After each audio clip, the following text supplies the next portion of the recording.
Good evening, one and all. We'll be starting session in a couple of minutes. We request everyone to fill the registration form, which has been shared in the form of polls in Zoom platform to mark your attendance. And at the end of the session, feedback form will be shared.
Good evening, Orlando. We welcome you all to the international webinar series on holistic health, well-being, and sustainable development 2025, commemorating Azadi Ka Amrit Mahotsav, nation celebrating 78 years of independence and United Nations Sustainable Development Goals 2015 to 2030, Viksit Bharat at 2047, as part of awareness and campaigns in collaboration with Sri Holistic Health Foundation India and Sri Research Institute Center for Art, Sciences and Well-being. Before we start our sessions, let's take the blessings of Almighty.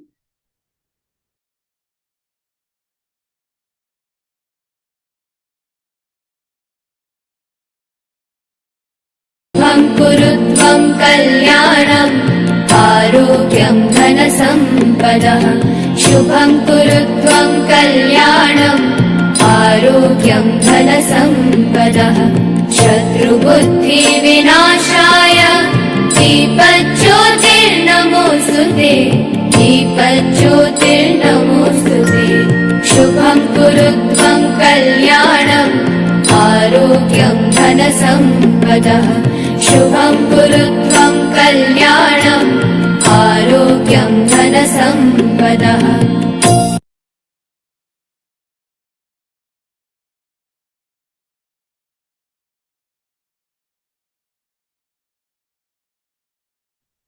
With the blessings of Almighty, we shall continue with today's commemorations and sessions. So yesterday, in continuation, we were talking about online safety and cyber security. So we have dealt to some extent. So we'll continue from there. Yesterday we were discussing about various frameworks.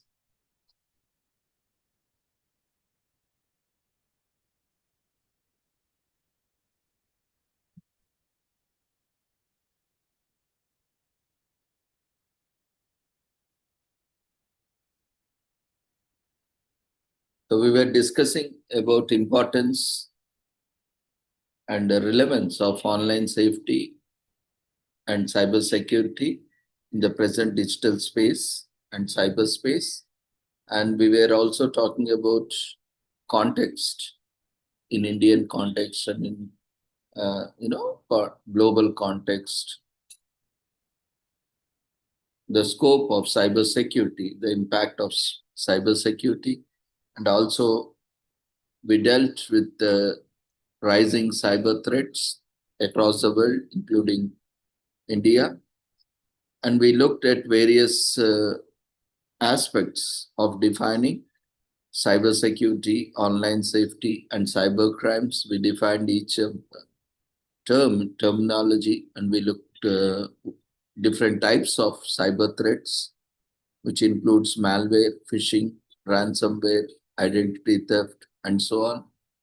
And we also have looked at common cyber crimes in India, like UPI frauds, swim swap, OTP frauds, job scams, matrimonial scams, and so on.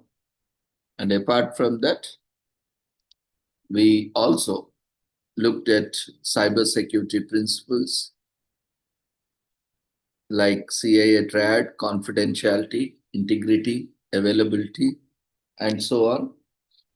And we also looked at how cyber safety or cybersecurity, online safety at various levels needs to be incorporated and needs to be consciously aware, and best practices that needs to be followed at an individual level. Safe internet practices like strong passwords and browsing safety and updating your softwares are very important aspects. And email security and phishing awareness by not clicking any links in the email from suspicious senders or unknown senders, and also identify genuine sites and fake or manipulated sites.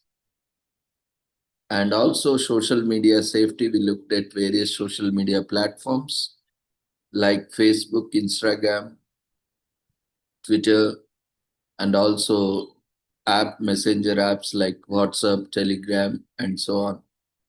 How to be safe. And we also looked at banking and financial transactions related to online safety and UPI safety. We have briefly looked at Paytm, PhonePe, Google Pay, BMAPS, and many such UPI apps are there. And we have to be very careful. Especially all these threats are because lack of awareness and education. Basically, how we look at, how we look at these aspects, like how each and every aspect, especially the usage. Basically, we need to understand what is the app for and how it works and how it should be used and how it should not be used. Then only we will understand the consequences of doing something. Otherwise, without knowing, we do something, we also are not aware of the consequences, what might happen. So that may lead to various aspects. And then we have women and online safety, like stalking, harassment, and revenge porn, and so on. We have seen how, women and children are trapped online, and various sex trafficking and human trafficking and blackmail, and all these things are happening online. We also looked at various aspects of elderly and online safety, especially elders who are vulnerable because of the generation gaps and not completely aware of the technological advancements.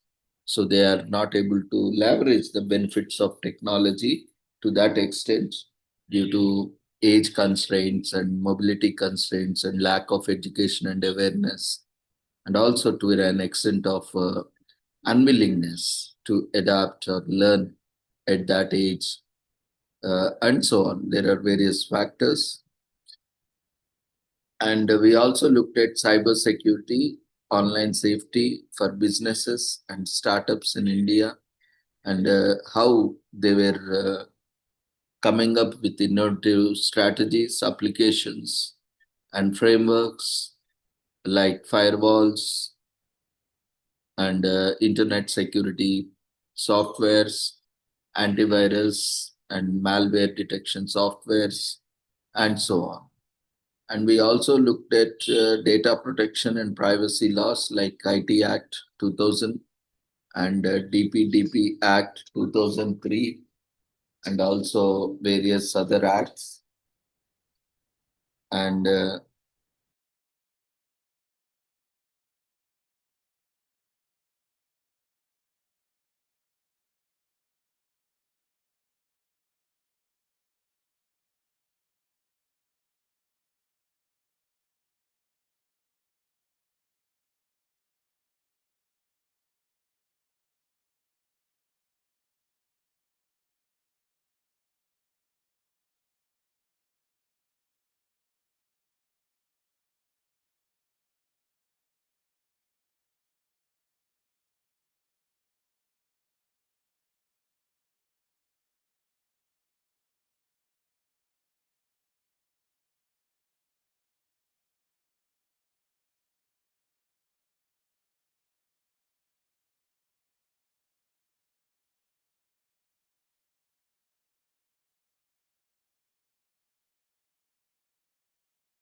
Yeah.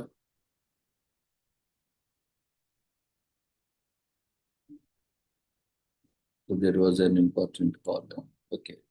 So we were discussing about data privacy and privacy laws that govern all these aspects of online safety and cyber security.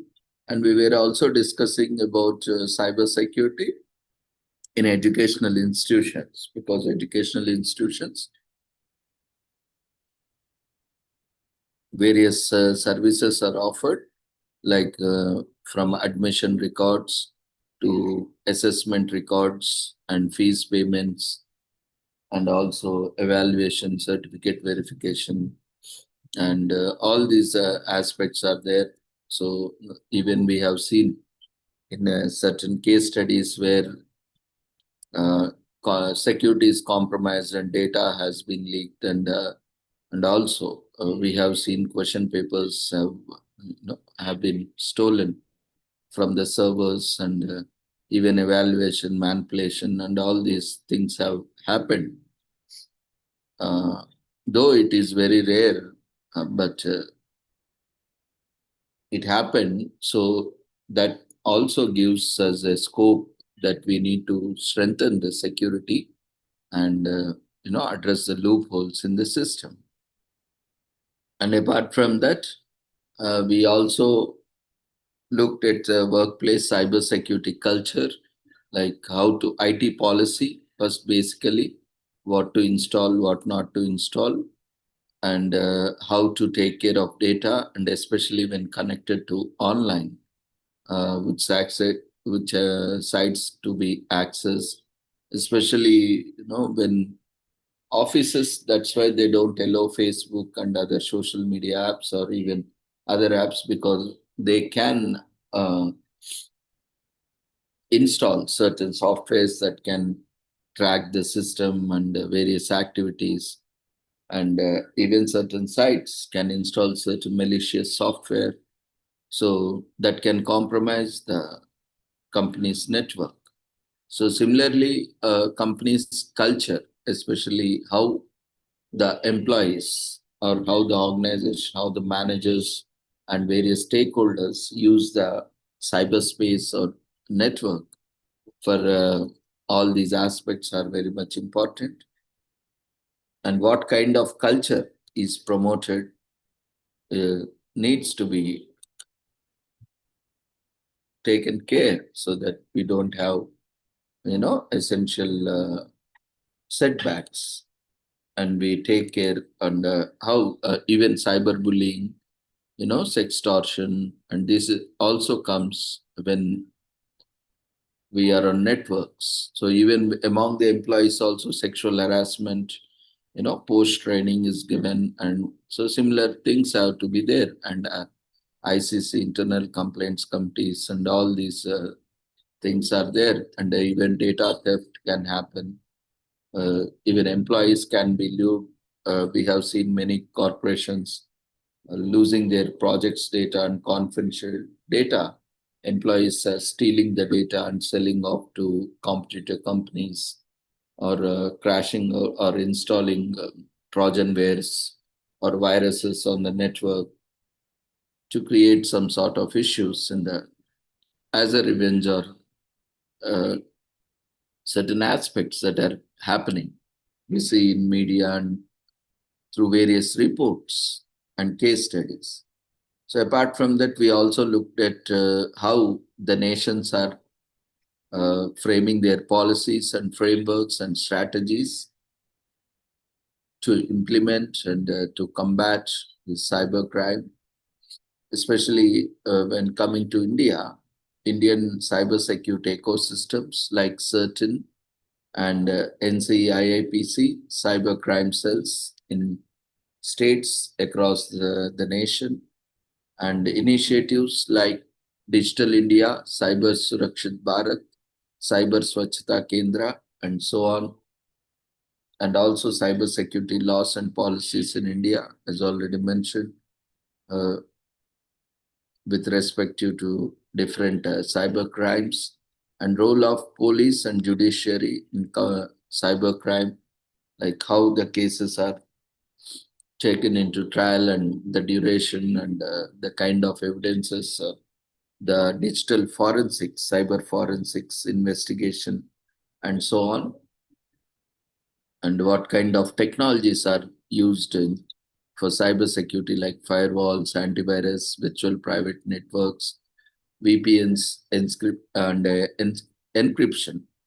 Especially, we have 32-bit, 64-bit, 128-bit, 256-bit, and even larger encryption models. And we have artificial intelligence, and that also poses new challenges and potentials, and sometimes it can compromise the cybersecurity and also enhance cybersecurity, how it is used and how it is implemented.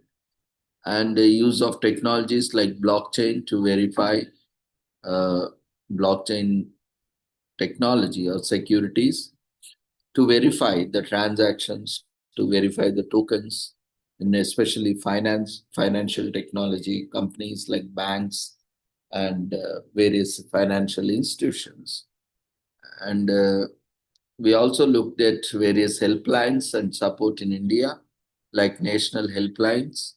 Like in India, we have cyber crime helpline 1930, and cyber crime portal is also there, which we have discussed yesterday. And we looked at women safety helplines, which is 181 and 1091, and child safety helplines 1098. And we have banking fraud helplines, that is various banks, RBI, Ombudsman.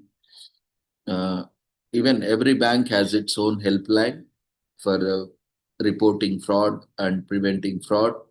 And at a national level, RBI Ombudsman is there to not only resolve cyber or issues or cyber crimes or any other thing, but also it acts as a central nodal agency for reporting all kinds of frauds and crimes in banks, especially non-compliance or non-performance, and various even complaints on bank or banking services. All these are dealt by RBI Ombudsman. And apart from that, various campaigns, awareness campaigns like Cyber Dost by Ministry of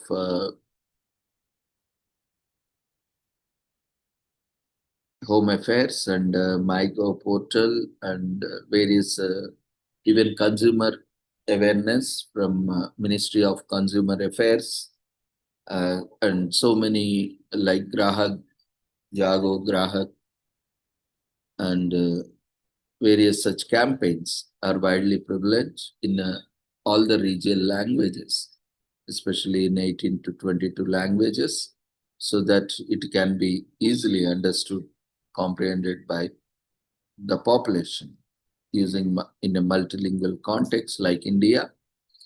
And apart from that, we have also seen the future of cybersecurity. Like, we need to deal it with in detail. Today, we will cover these like emerging trends, quantum processing, zero trust, cloud security, and so on. From here, I think yesterday we covered till helplines and support. So today we'll be focusing on cybersecurity future and emerging trends and cybersecurity carriers, especially using cybersecurity, how you can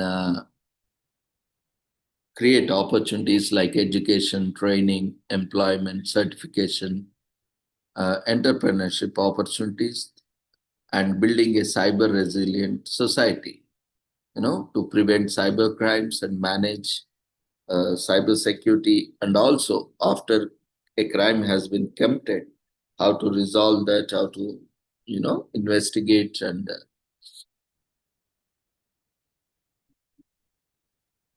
ensure that justice is done to the victims through recovery and compensation. And we'll also look at few case studies like famous Indian or popular Indian cybercrime cases, so that we can understand, why these all are necessary, and also to see where and what it has happened. And also we will look at the international cyber security incidences and how we can learn from them, uh, and how different nations are learning from them. And we'll also look at the best practices, what you can do to prevent and keep yourself safe in online and cyberspace, and cybersecurity, how it is related to sustainable development. Now, because we are discussing on, we are focusing on sustainable development day in and day out, how cyber safety or cyber security is contributing towards sustainable development and towards sustainable digital India. We look at it, and finally we will see what can be done and what is call of action. What we can take a pledge, or we can now what is further action which can be taken by all of us so that we can prevent these. And we'll also look, if time permits, we'll also look at various aspects of other online safety and security, cyber security. So let's move on to emerging trends, where we have stopped yesterday.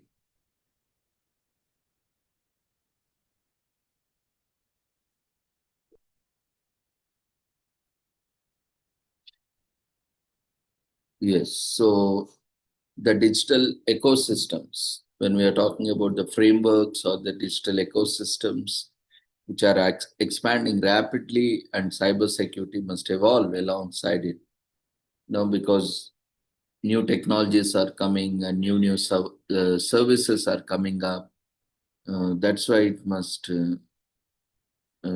address the challenges and also leverage the potential, and also provide proper training, and the implementation should be monitored, and any issues should be addressed in a proper way, in a timely manner. So when we see at trends globally or even in India, we have zero trust architecture that assumes never trust, always verify. So we cannot take anything for granted. You cannot blindly trust anything. Everything should be a benefit of doubt, especially on network, because that saves time. But at the same time, don't indulge in overthinking, or be too suspicious. Again, that can create a lot of problems. So at a conscience level, assume don't assume anything, and verify everything. Never trust, always verify. And every access request, so don't blindly, if someone sends you a request, don't blindly accept it. You verify, even if it is within the office also, within the departments also, you need to verify whether it is within the network or from outside the network. It should be verified and must be authenticated.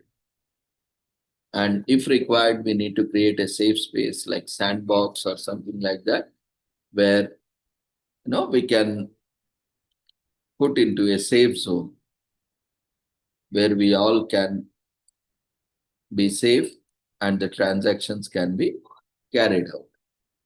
So major Indian IT firms, especially, companies like Infosys, TCS, Wipro, and major companies, even abroad also, like Microsoft, Google, and Adobe, and so many companies are now gradually shifting to zero trust to secure their global clients' data.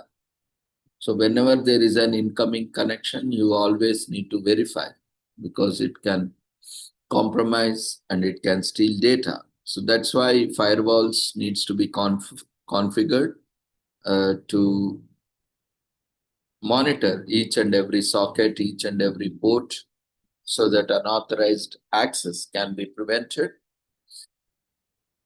And with the rise of all kinds of, cloud computing, everything is now shared, saved in the clouds. And we are operating from clouds using devices.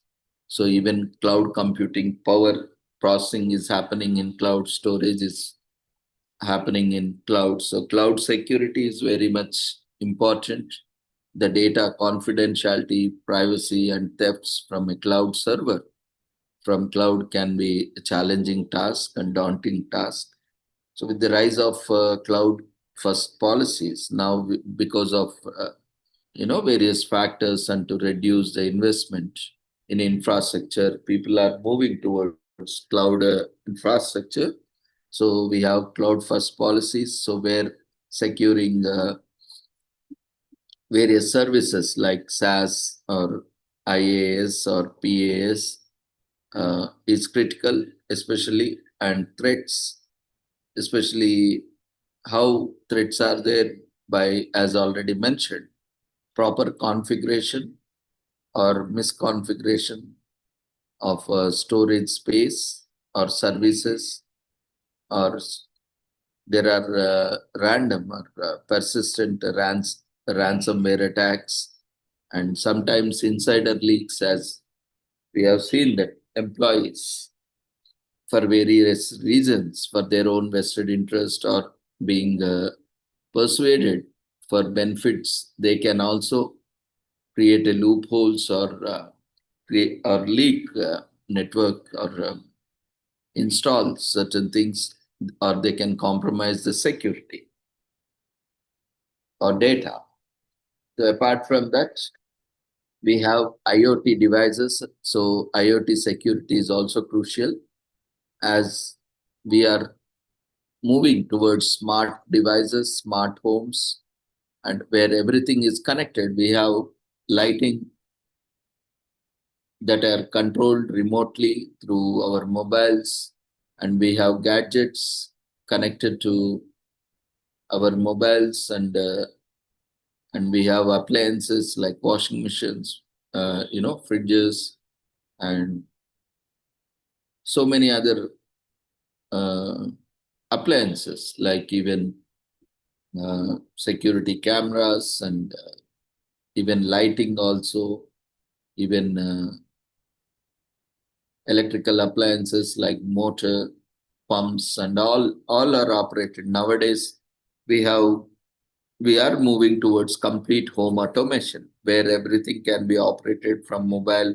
or laptop or system, even from private network, public networks. So especially where these all are IoT devices, right? So we need to have a proper policy, proper strategy, and implementation.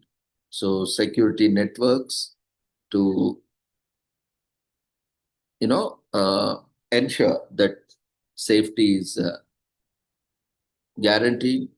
And we have healthcare devices, especially, health monitoring data like pacemakers or, other monitoring devices, like even our smartwatches, even our mobile phones are tracking our health data, our usage data, and also on. And they are constantly have sensors which monitor our health conditions.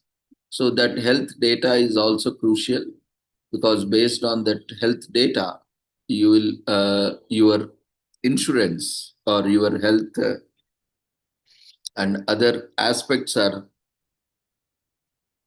considered. If you have a high risk, then your premium will be high, and your chances of getting insurance also becomes low, or you need to pay high premiums.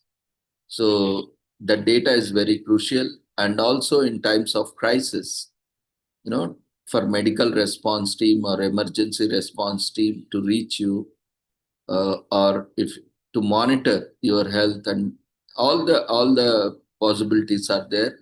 So that data, the transmission of data, collection of data, storage of data, and processing of data, and retrieval of data, all these have to be managed properly. Actually, these small devices, these IoT devices often lack strong security features, and they become easy targets because often they are connected by public networks or by Bluetooth or infrared or NFC, near field devices, connectivity, and so on. So these do not have strong security, and they follow very minimal security, so it can be easily compromised. So that's why we have to be very careful in updating these softwares and making them securely connected. One case study, one example: in 2022, hackers exploited a Wi-Fi enabled CCTV network in Delhi to launch a distributed denial of service attack, in short known as DDoS attack. So, this can happen. It's very easy to get access, especially CCTVs are everywhere, right? Every home is now, even police and other law enforcement agencies are encouraging to have CCTVs installed in homes, at homes, offices, in communities. So, and they are also network enabled. Sometimes we have our CCTVs connected to the surveillance network, where even we have certain protocols where if the camera is enabled, we can give access to the law enforcement agency. In that way, they can also monitor, because we cannot monitor every day in and out. Only when something happens, we just look at the CCTV footage. Otherwise, generally, we don't have habit of checking only when there is suspicion, or when there is um, you know something that has happened, then only we look at the footage. Otherwise, we don't see. So in that way, it is also because the infrastructure is there. Law enforcement agencies, police, they can request access so that they can monitor, especially which are installed outside in the balconies or facing roads, or communities or public spaces.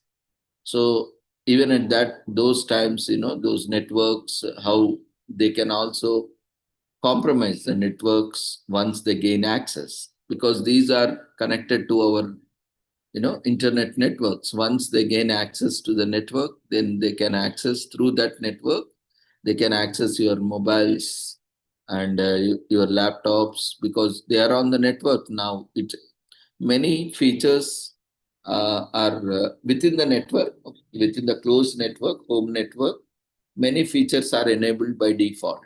We don't put so many restrictions, because the communication between the devices within the network becomes complex.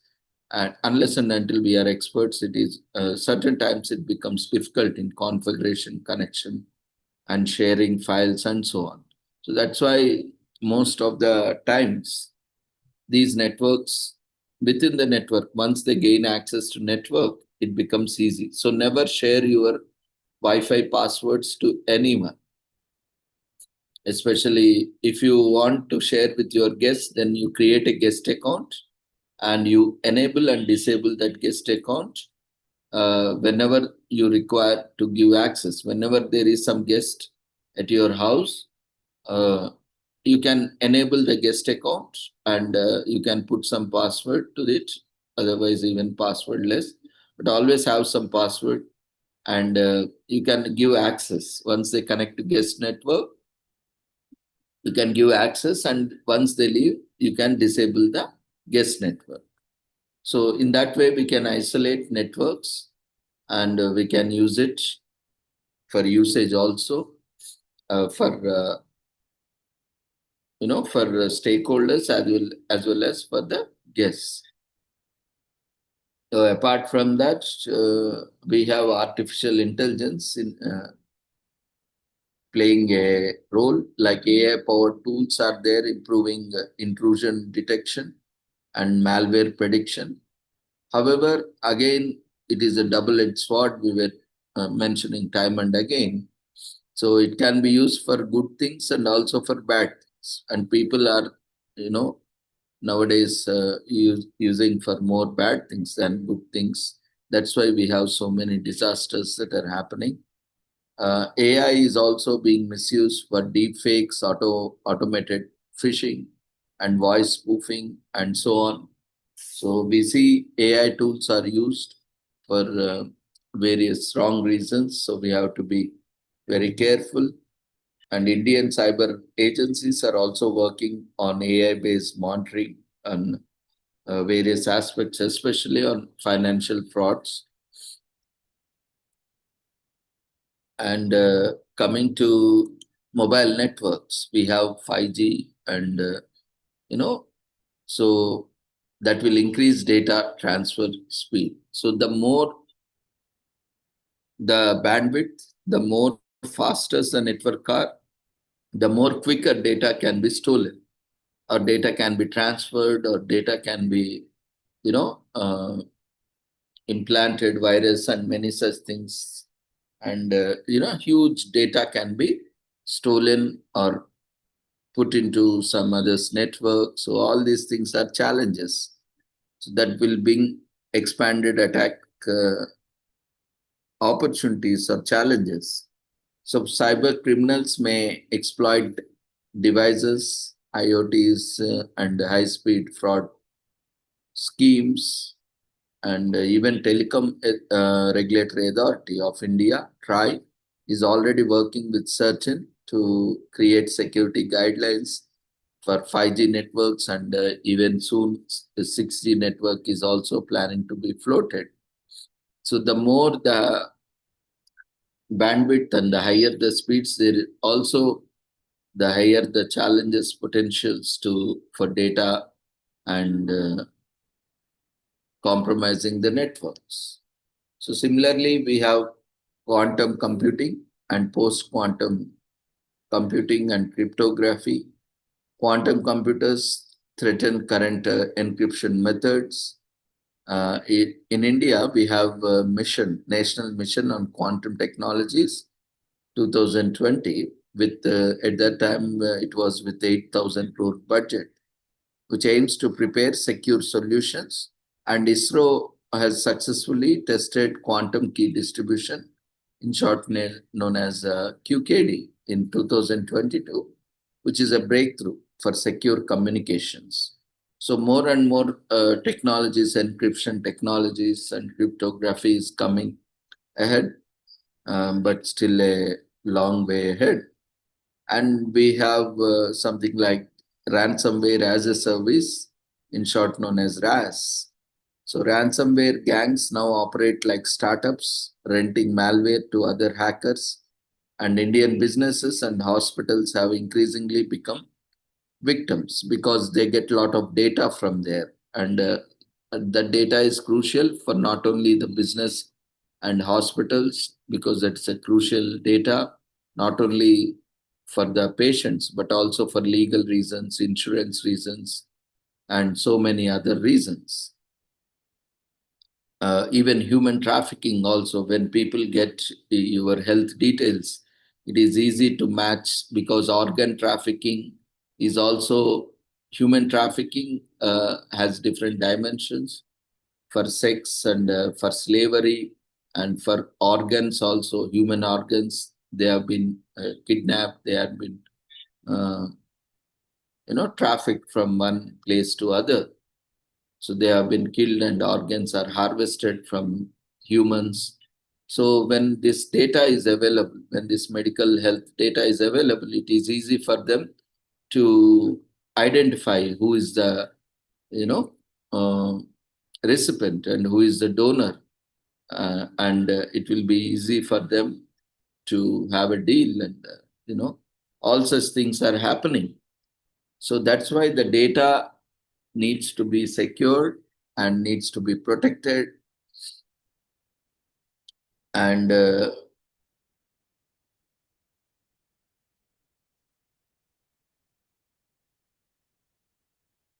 in 2023, if you remember, AIMS Delhi faced such a massive ransomware attack. It disrupting patient services for weeks. So it can also create a situation where, because when we are highly dependent on automation, like issuing the OP tickets or, generating, raising bills or requests or memos, or service requests for services, it can create a lot of issues. Again, going back manually and doing it.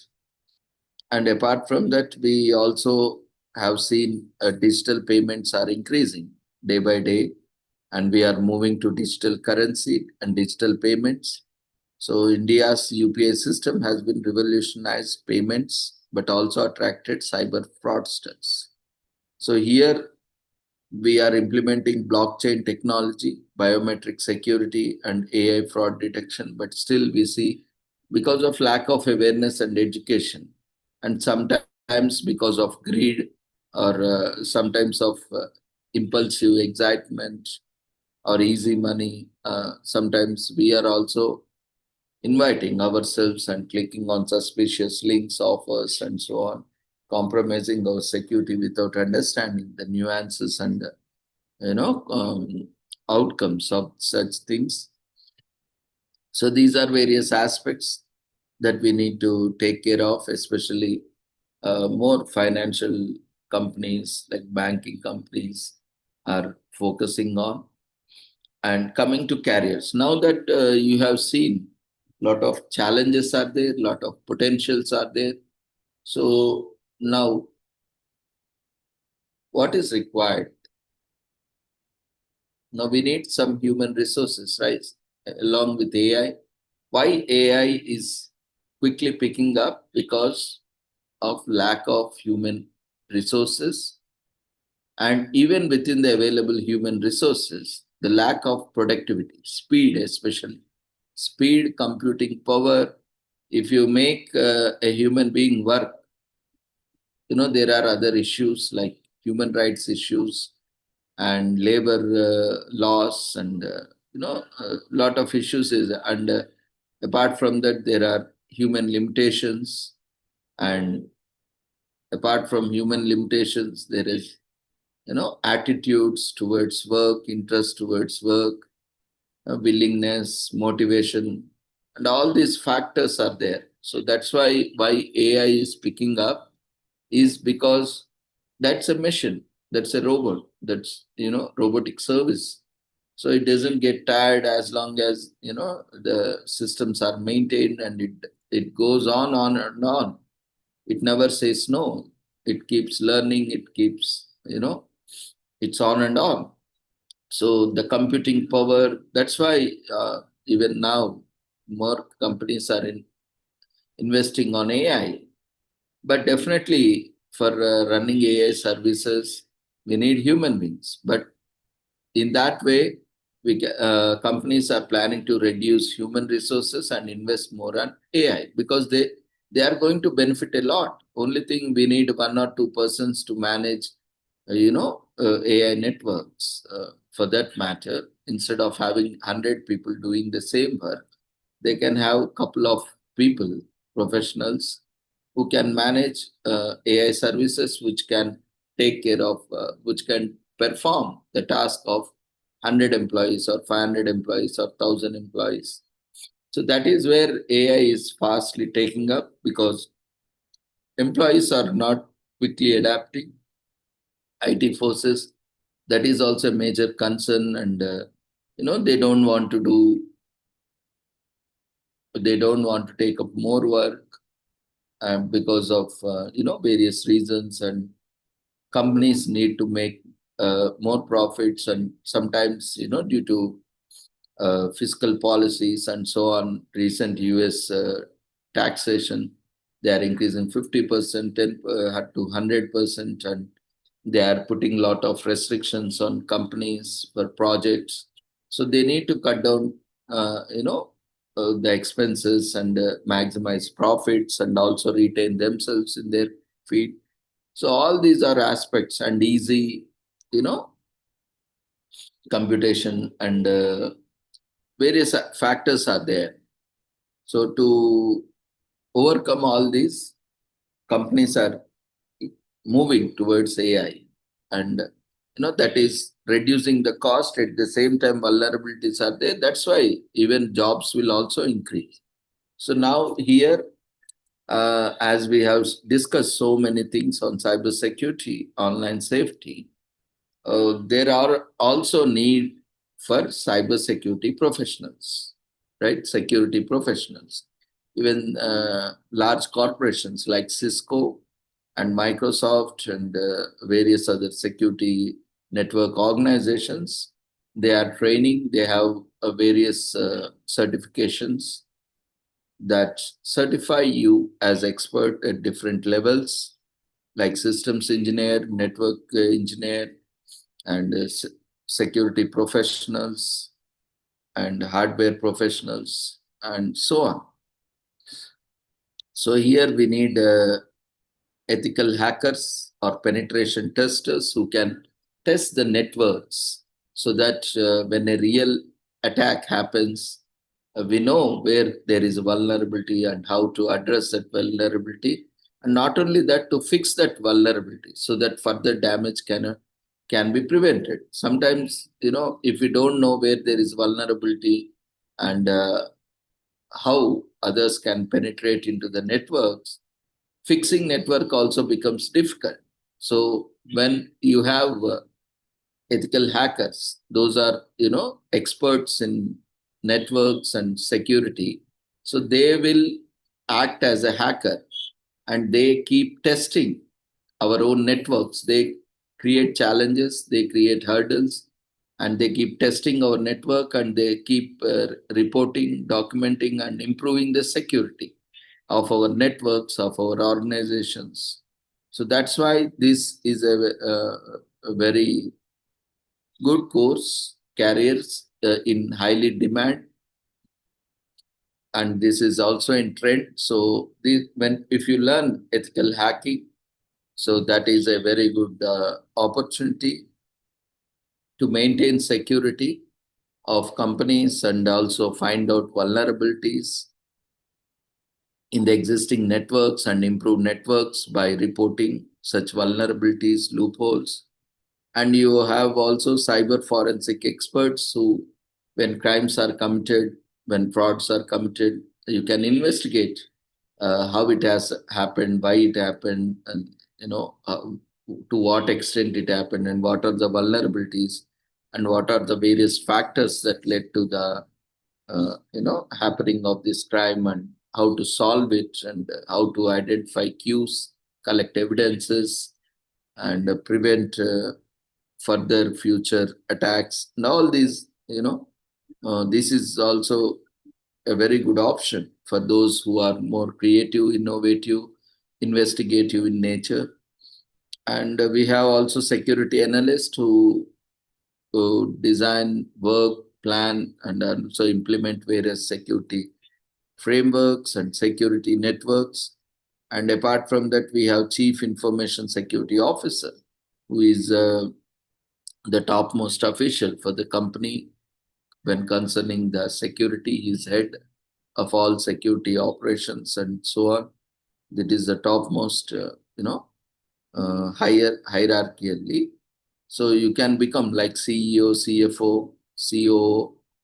You can also become CISO, which is a top level management position. So that is also a very good option if you are looking at higher management.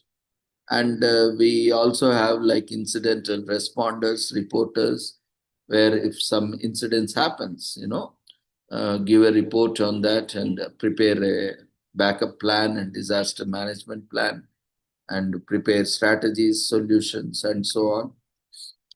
Help them in the team, multidisciplinary team.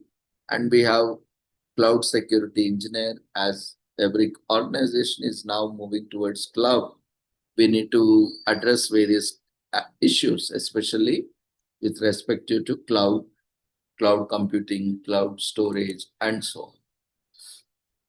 Now there is a great demand for security professionals and safety professionals. And NASCOM also estimates that India will need at least 1 million cybersecurity professionals by 2026. By next year, we need at least 1 million more professionals. See, there is a huge potential as such. But a caution here is by simply learning for the sake of learning or for the sake of certificate does not give you job or does not really make you a professional. We see there is a huge gap. We see there is a great unemployment. Students who have studied various courses, but they are not able to do their duty because they don't learn it properly. And again, for that, various reasons are there. Colleges, they don't have proper faculty, or even if faculty is there, there is no hands-on experience. Even if there is hands-on experience, they are not exposed to real-time, scenarios, and even students are not interested, or various issues are there. So no matter what you have chosen, so you should find your own sources and mentors, and take up projects, internships, and learn from different sources, and also enroll in programs online and offline and get tested, certified, and all these are very much essential because industry is looking for it. And you have an opportunity. If you don't adapt yourself, you don't reach to their expectations, then you will be left behind. So that's why skill development, especially skill development, skills are very much important. Theory is important, at the same time practical skills are more important along with the, and also banking, IT, telecom, and government sectors are also recruiting, and they are leading employers. So develop skills in these fields, those who are already into that or in the related fields, and others create awareness, develop consciousness regarding these aspects, so that you are using the devices safely, you are ensuring that safety is practiced. And yes, so training and certifications, as already mentioned, there are various institutes offering, like IITs, IIITs, and NFSU, CDAC. So these institutions are having, courses, and apart from these, various universities and private public partnership programs are there, and even institutes like Aptech, NIT, and various other institutions are offering courses. So lot of institutions are there. Find out an institution, even online courses are there on Swayam, NPTEL, and so on, where you can learn online. And otherwise also there are other platforms which are offering courses. And once you learn, there are certifications, like as already mentioned, from different organizations like CEH, CISSP, CISA, or CompTIA Security Plus, OSCP, and so on. These are related to hardware, network, and security certifications, which you may require. That certifies that you are having the knowledge on those aspects. And government training, especially Cyber Surakshit Bharat workshops, are conducted for various officials in government offices, in government, those who are working in government projects, offices, and services. And apart from that, there are various initiatives for public, students, and so on. Look out for opportunities. And there are startup and entrepreneurs, like in the Indian security startups like like TAC Security and, Lucidus and AppNox. So many startups are there which are growing globally and well reputed.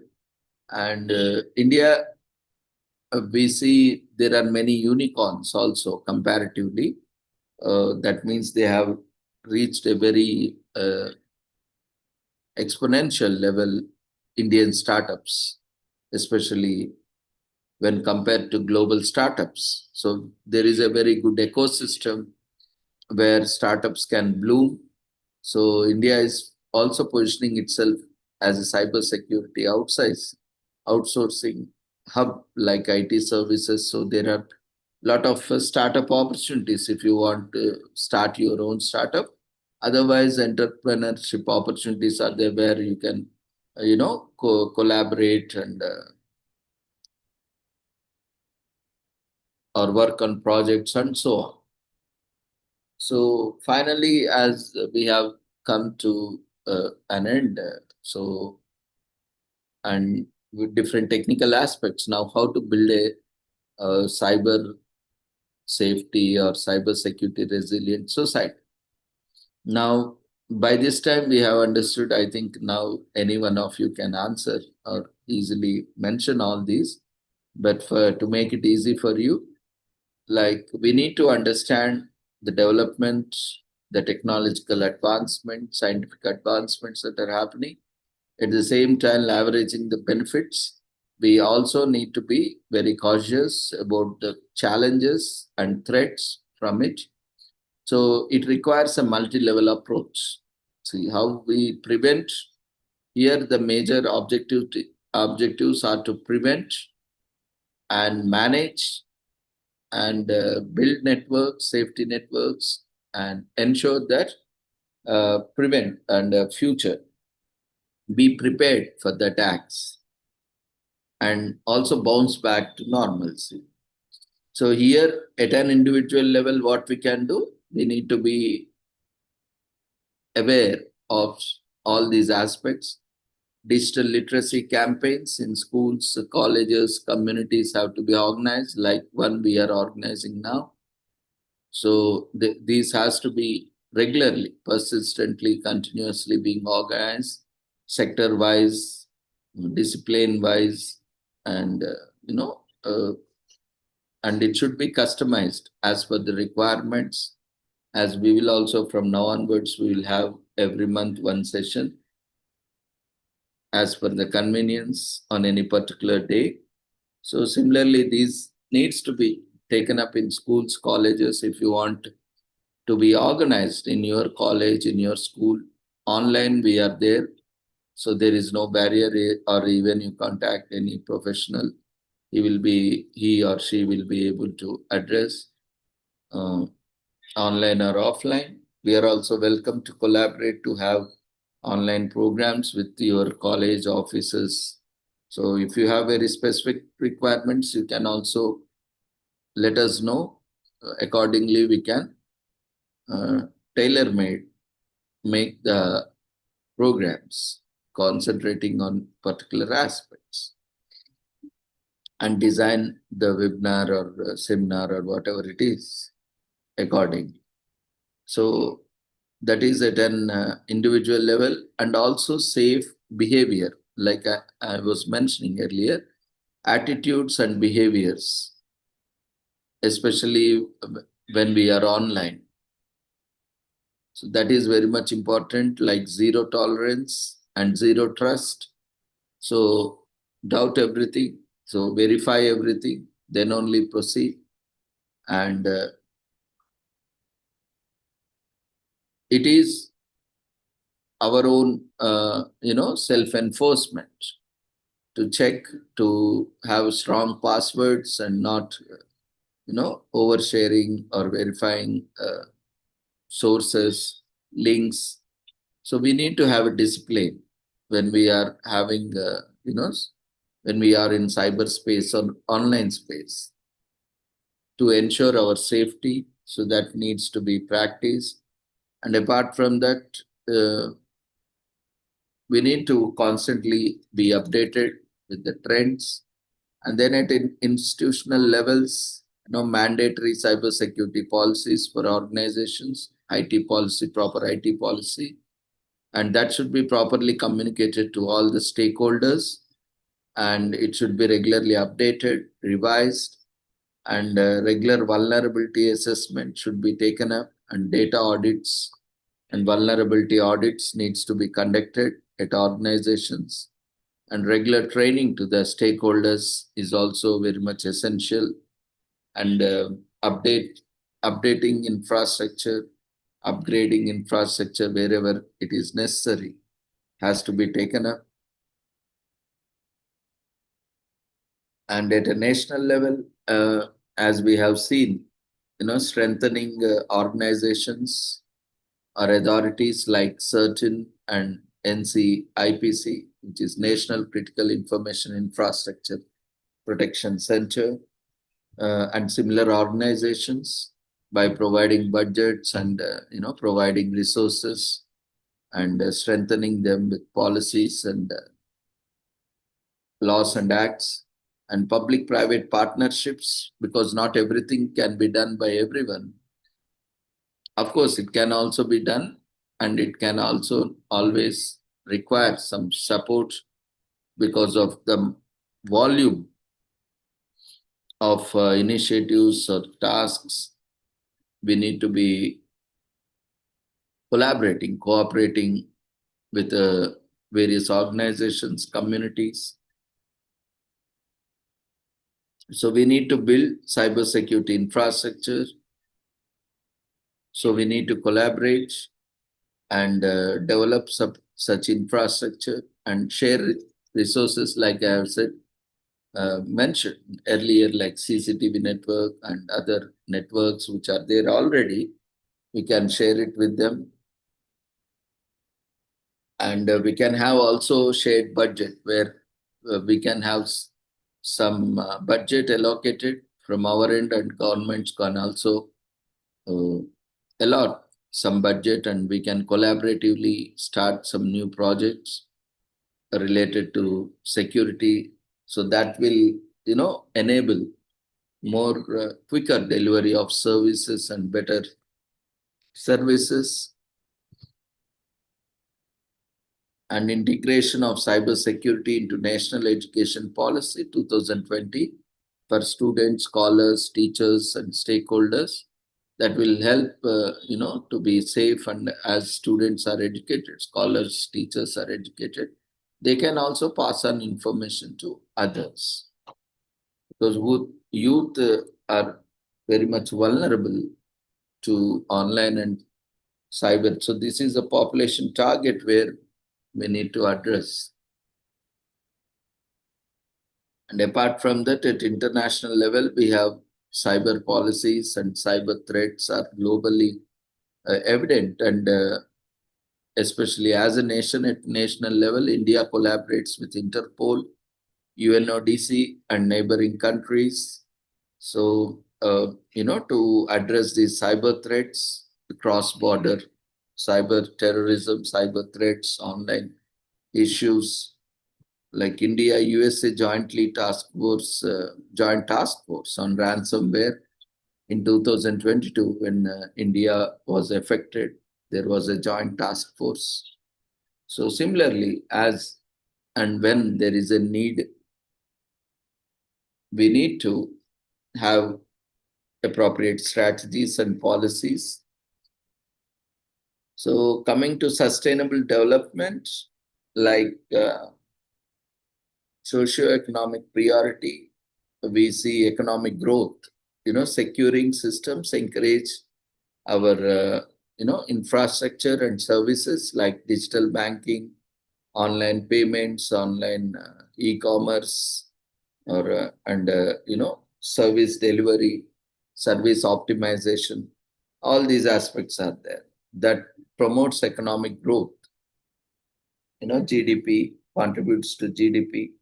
So, and also social protection, like protection to women, children, vulnerable groups from online abuse, online crimes, and all these of online trafficking and so on.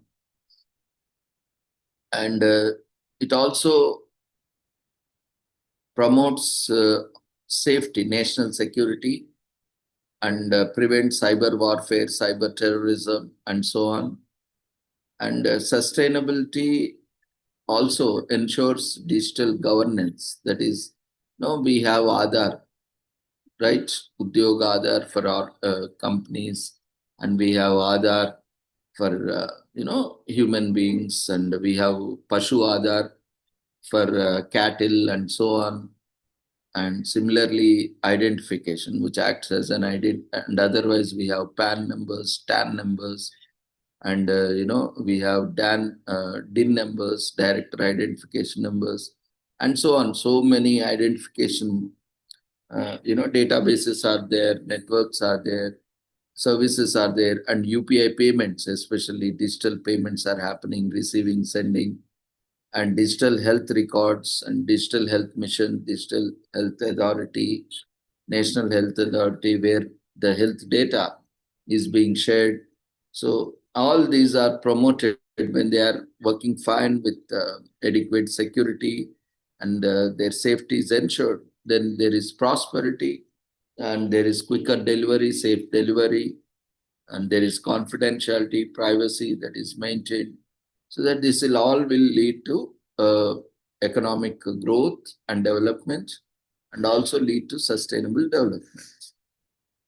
So during COVID-19, we have seen, Indian vaccination system, that is COVID, faced multiple backlog and hacking attempts. We have seen, but cybersecurity ensured that smooth vaccinations drive for 1+ billion people.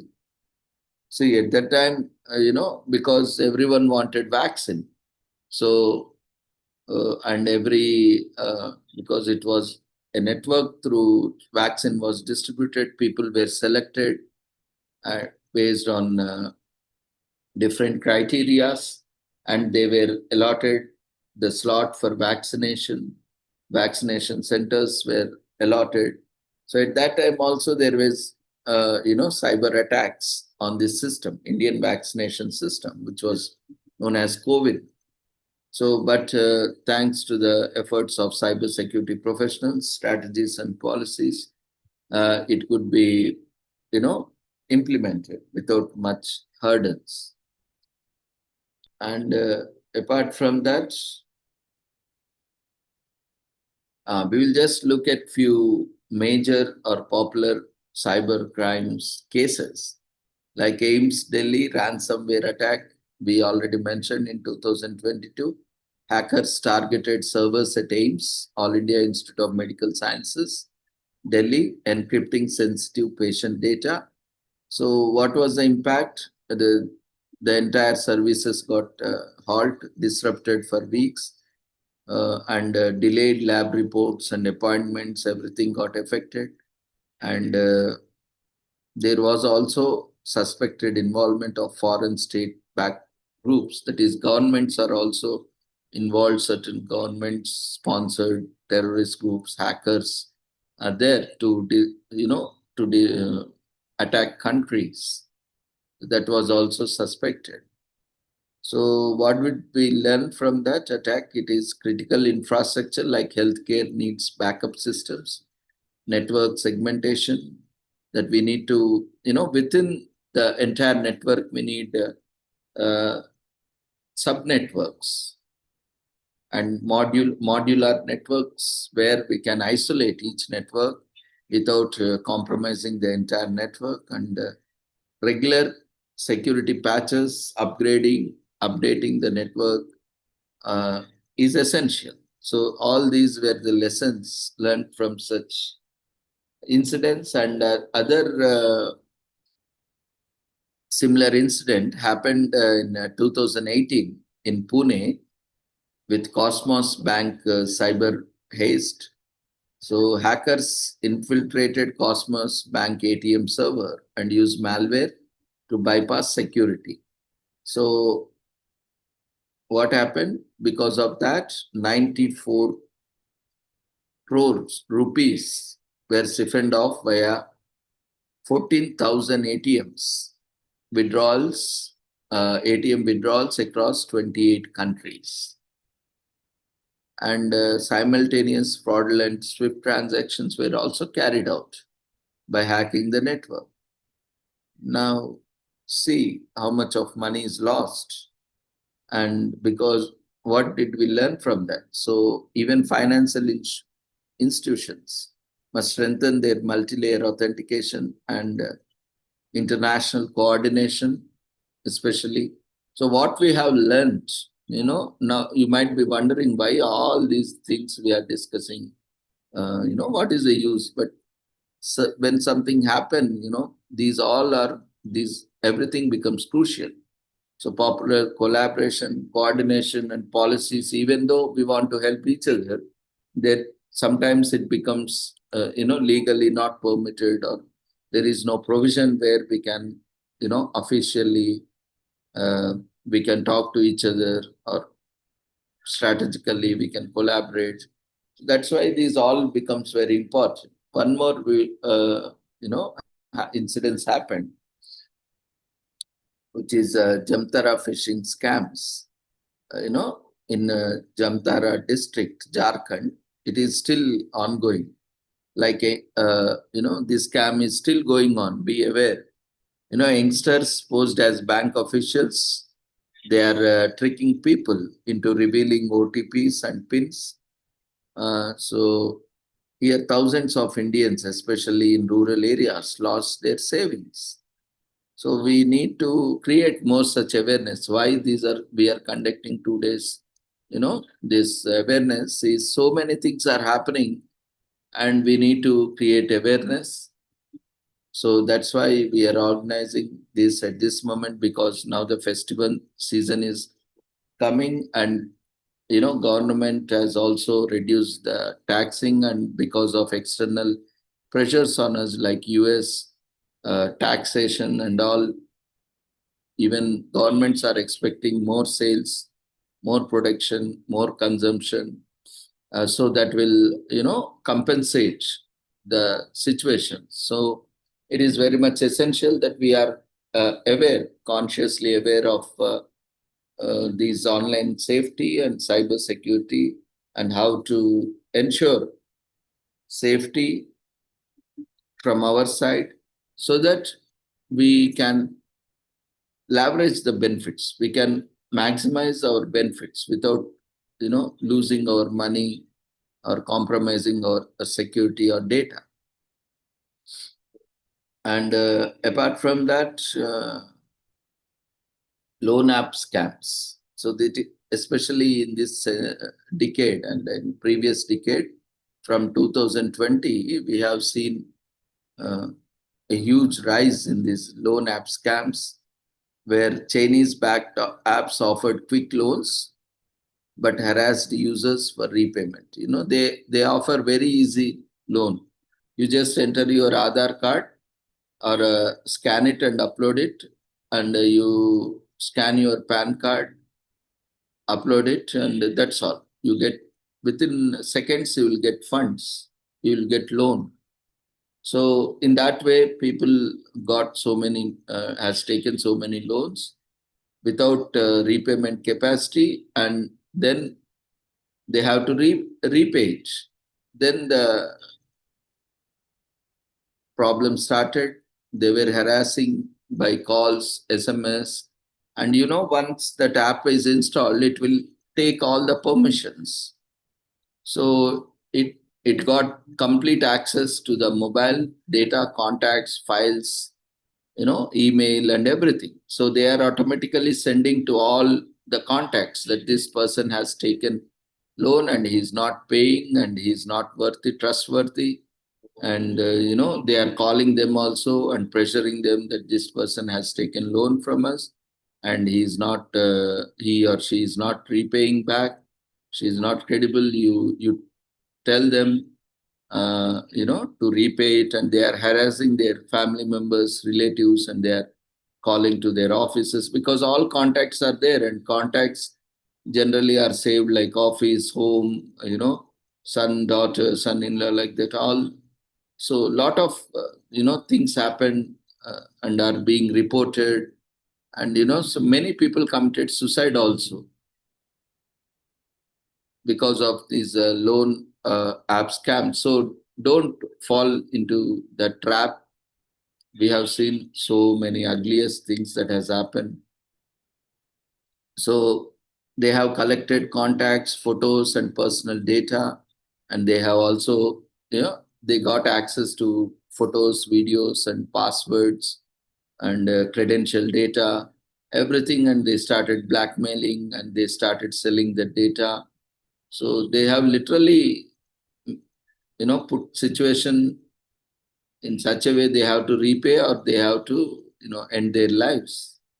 Even that didn't, even after they have ended their lives, it didn't stop because they had all the contacts and they were calling their relatives, offices, and they were blackmailing and they were telling that they had some data and personal data and so on. They continuously keep calling, sending messages. That's a kind of psychological harassment. So all these things are happening and happened. So we have to be very careful, especially. So several suicides reported, especially in Andhra Pradesh and Telangana, these two Telugu states, because of COVID and easy money and all sorts students, especially housewives and business people, because it was very quick money. You just give your Aadhaar card, enter your Aadhaar card details, or enter your PAN details, or any ID and address proof. That immediately the next moment you are getting the money. And it was that easy also to get into the trap.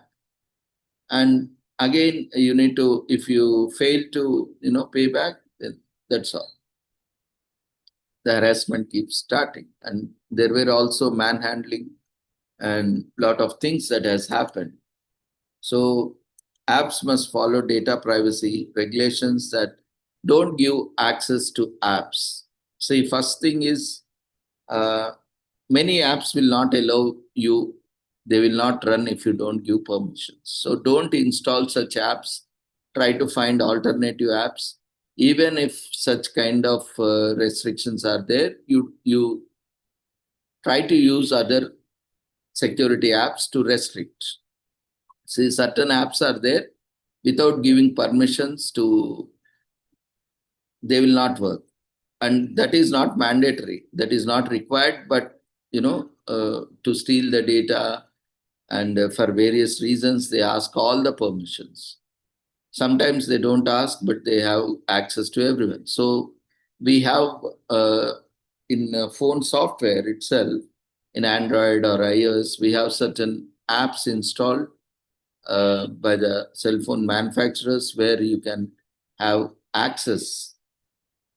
You can, at an app level, you can access the permissions, set the permissions, and at a software level or at a OS level or at an app level or at a system level, you can have policies, and I mean, you can have access policies. So try to avoid such apps which are asking for permission. See what that app is doing, basically, and what access it requires. See, not every app requires data access. Just they need to store certain data and retrieve data. That's all. So only storage is what most they require. Apart from that, if they are asking for phone access, contacts access, and for sensors access, all these are not required for simple apps.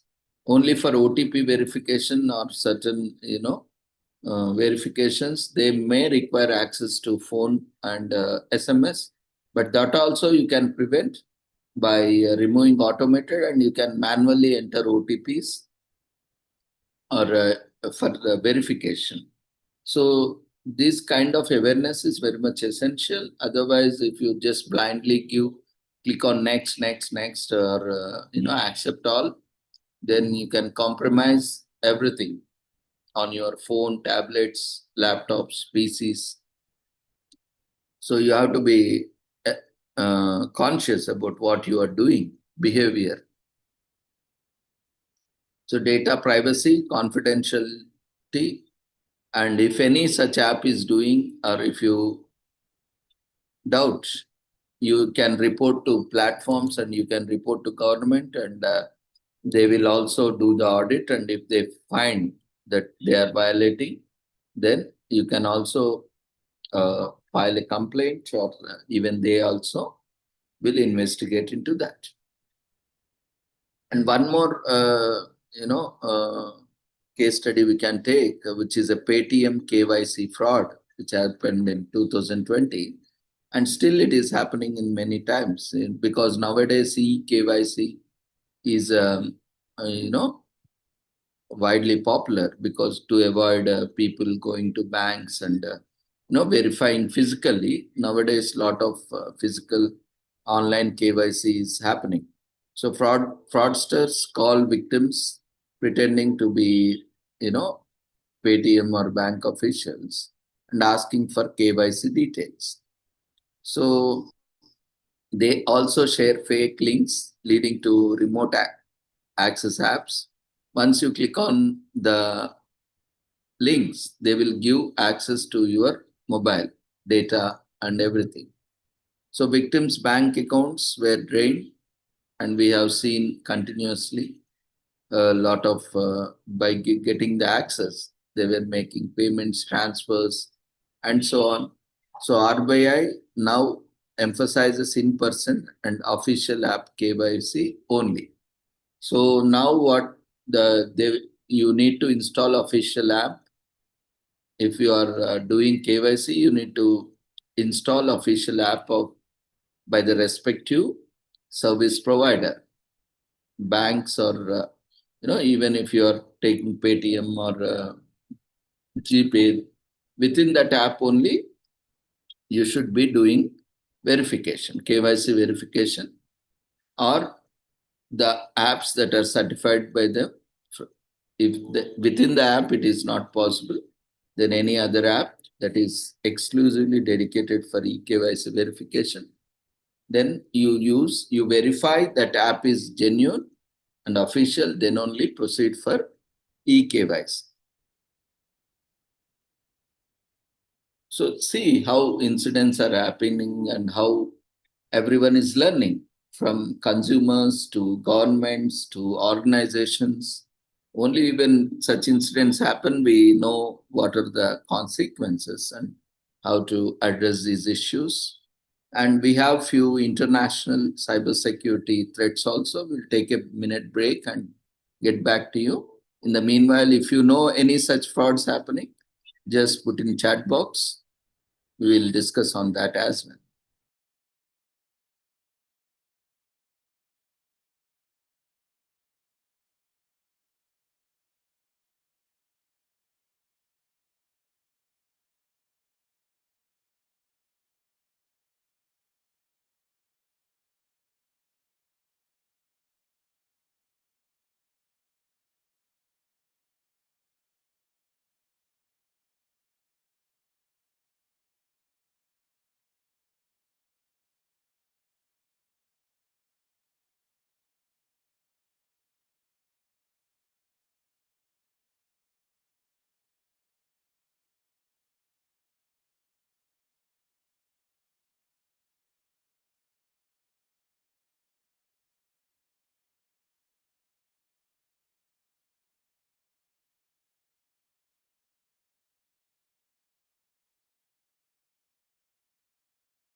So let's discuss few international, cyber security incidents.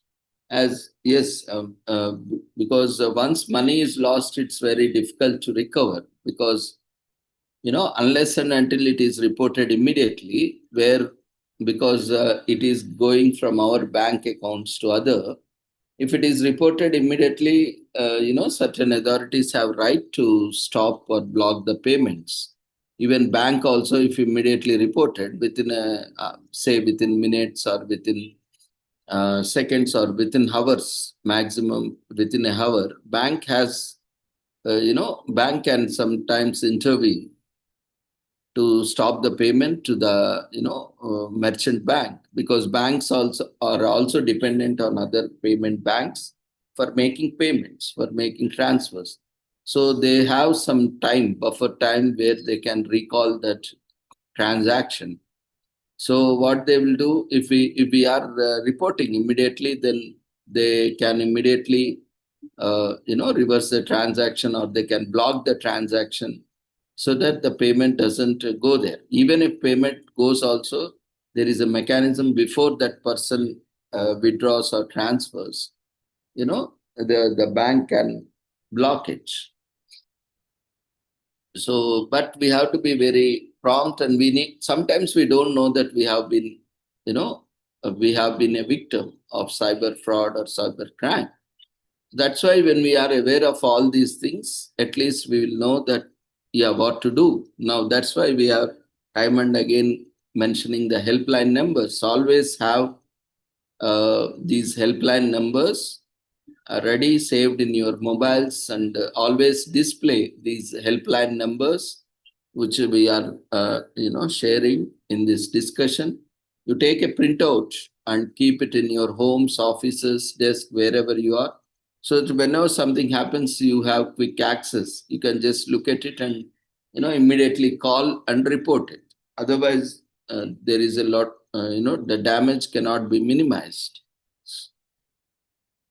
We have to be very careful. And yes, there are other kinds of frauds also, but I don't know, today we will not be able to cover. Maybe tomorrow we will see if online scams like matrimonial frauds and dating apps and all those are there, which are, people are losing money over that. Maybe tomorrow we will cover all those things if possible. We'll see how it works. No, tomorrow we have another program. So not tomorrow, maybe in coming days, immediately, maybe on 18th or 19th, we will have one more session where we will discuss about this online, matrimonial, how they, the modus operandi of online dating scams and, matrimonial scams, scandals, all these are happening. I will cover that also, but not today. But it will also require a lot of time to share examples with examples and case studies. So we will take it up on next session whenever there is a possibility. We can take it up on them. So now we will briefly look at international incidents which happened, like WannaCry ransomware in 2007, which paralyzed UK's National Health Services, which affected 150 plus countries. So, exploiting the vulnerability in the older version of operating system, that is Windows XP. So, timely update and patches, security updates are essential to whatever extent it supports, and also you can use antivirus softwares or internet security softwares, even if the operating system is not latest one, but these applications, security applications, can prevent, because they are aware of the vulnerabilities of the platform, so they can monitor such things and it can leverage the potential. And even in older operating systems also, these can help the vulnerabilities by addressing them. And we have one more incidence of SolarWinds hack in 2020 in USA, where Russian-backed hackers inserted malware into SolarWinds Orion software updates. So it breached US government agencies and also Fortune 500 companies. So because of that, all the top companies and US government also got affected. Now here, what we have learned that we need to be very careful, especially we need software supply chains, especially where we are downloading from where we are getting the software, where we are getting the updates, where we are getting the patches. We need to access it. We need to download it only from the official websites, official channels, official supply chain through resellers, through wholesalers, authorized partners, authorized sellers, resellers. So if that supply chain is compromised, then then software updates can be compromised, and that's what happened there. Supply chain is compromised. So that's why we are talking about zero trust policy, zero trust principle. So everything has to be, you need to verify everything. You can't blindly trust anything in this virtual world. And one more incident happened globally is the Equifax data breach in 2017 in USA. Hackers stole personal data, that is SSNs, which is like Aadhaar card in US. Here, how we have Aadhaar number, they have SSN number for each individual, and they have stolen date of birth, address, like all the details. Aadhaar has how our Aadhaar card has all the details, our name, our family details, and our date of birth, age, and address, pin codes, and everything, right? What even including biometric, our iris data, biometric data, everything is there in Aadhaar. Now, if anyone hacks the Aadhaar server, now what happens? All the data can be compromised. So that similar way, this data breach happened where 147 million people personal data like Aadhaar. Here how it is Aadhaar, in US it is called SSN, social security number, that has been compromised and data has been stolen. Now see, all the data are sold in open markets. So one of the largest identity theft, this is known as identity theft. It is one of the largest identity theft in the history. And sensitive data, so what we have to be conscious is sensitive data, especially requires end-to-end encryption and strong e-governance and governance policies and strategies. So that even we have Aadhaar, and every country has passport data, PAN data. That's why I was mentioning a lot of personal identification information is there, where so they need to be properly secured. So in India also we had many attacks that happened. So we also need to look at from these AIMS attack or Cosmos Bank and Jantara scams and Loan App. All these different case studies we have even in India. So we need to protect or prioritize critical infrastructure protection like healthcare, finance, energy, and telecom, which are prime targets. Even we have seen many times US power grids have been hacked and compromised, and there is no power to many states in US and many places in US. And sometimes there is no power. Because of no power, there is no dam operations that are happening and no water supply. And sometimes because of no traffic light signals, all were off, and suddenly they created a huge traffic havoc, traffic jams and accidents everywhere. So wars happen in different ways and attacks happen in different ways. Tomorrow, if they gain access to power grids and they can operate, they can stop all the power, and they can, without power, nothing will operate, systems will be down. So you don't know, surveillance, media, everything, satellites, communication systems, mobile networks, everything will go off, and communication becomes difficult, and you cannot share information. Even though if you know something is happening, you cannot share because there is no network.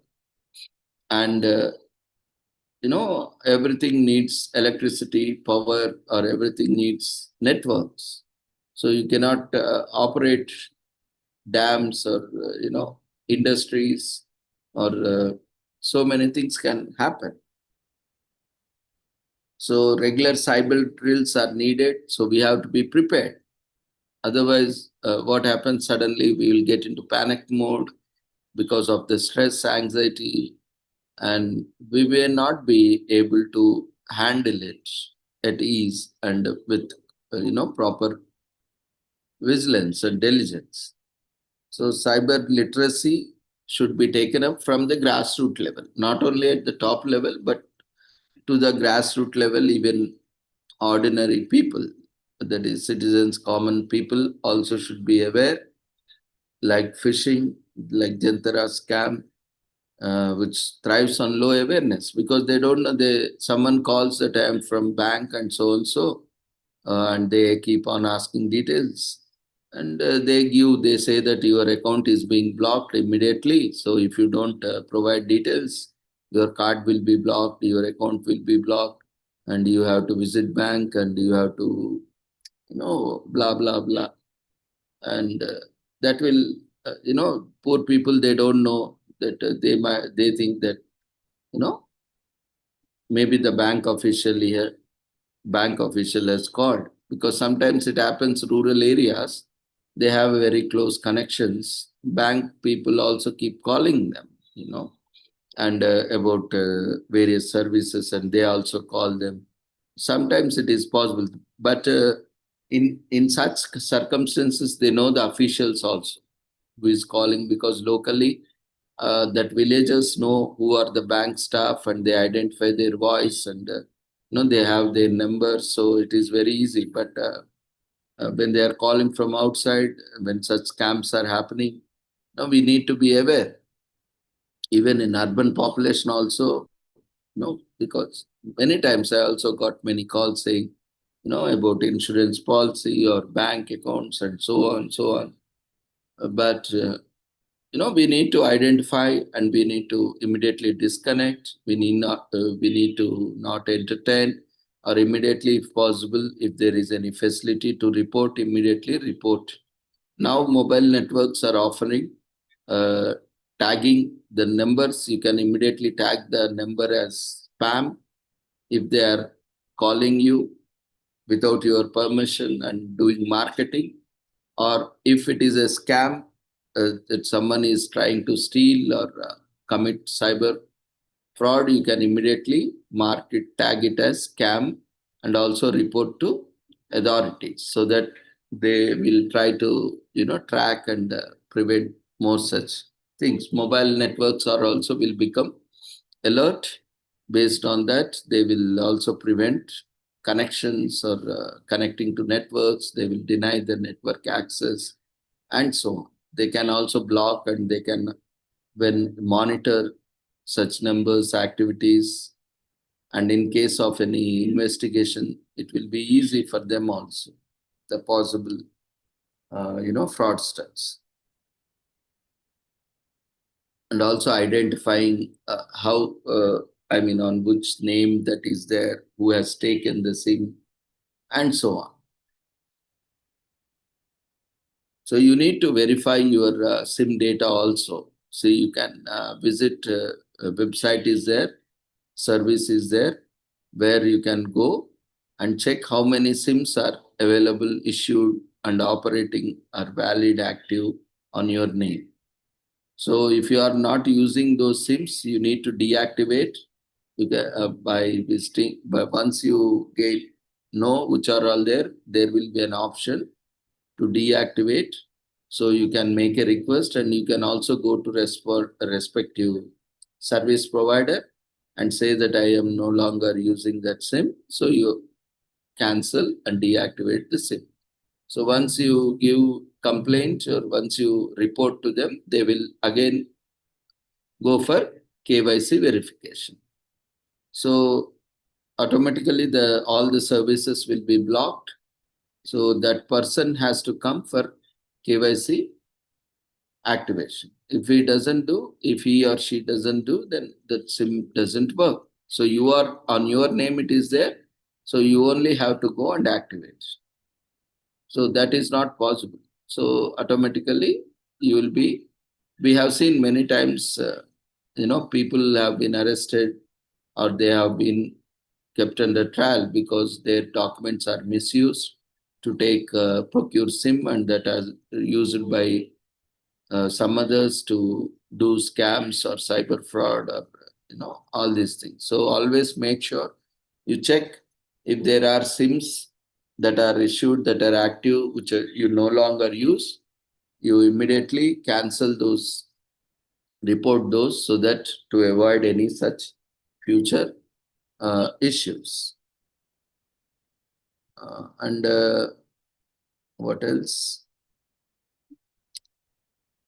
Like cyber literacy campaigns like Cyber Dost is there by Government of India. So they must reach rural areas in regional languages. They are putting efforts, but we also need to take back to that. Maybe we'll have one session exclusively. We'll take all the government resources which they are doing, and we will also make a PPT presentation on various resources where you can use, and you can also make presentation. We'll also share the PPT with you once that session is over, so that you can use that same PPT and you can do presentations at your own organization, schools, communities, or you can also prepare one if possible and just send us across, and we will give you opportunity. You can also you yourself can present on the platform, so that we have to cooperate. Not everything can be done by one person itself.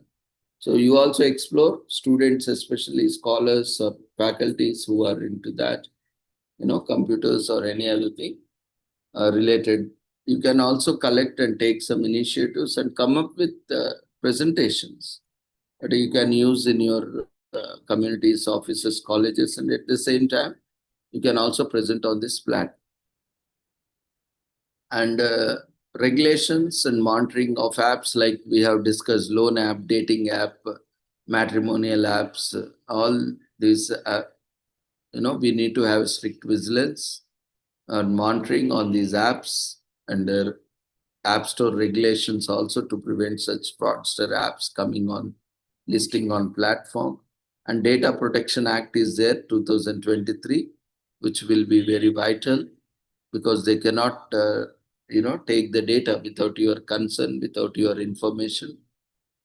But we are also knowingly also we are giving all the permissions. That itself, again, there are provisions, but misusing of data, again, that is only where we can be saved. Otherwise, when we are giving our data access, then that again is an implication. So we have to be very careful, and global cooperation is very much required, as cybercrime can happen from anywhere, any part of the world, because we are connected to network, and attack can come from any part of the world, and it can happen to any part of the world.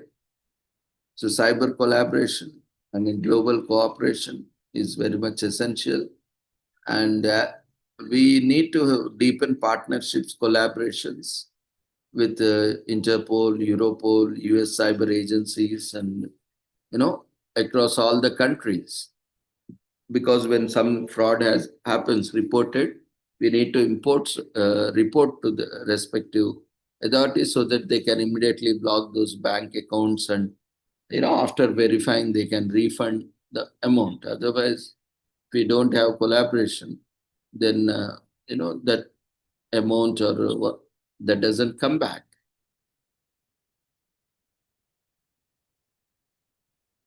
The data also can be further compromised or can be misused.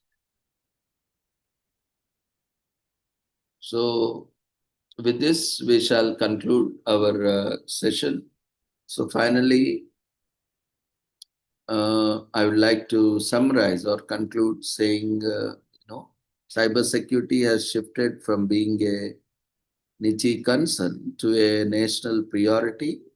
So with rapid digital growth from UPI payments to Aadhaar-based services and 5G, 6G, 5G rollouts and risk data speed and bandwidth have increased. So all these have multiplied, risks have multiplied, challenges have multiplied.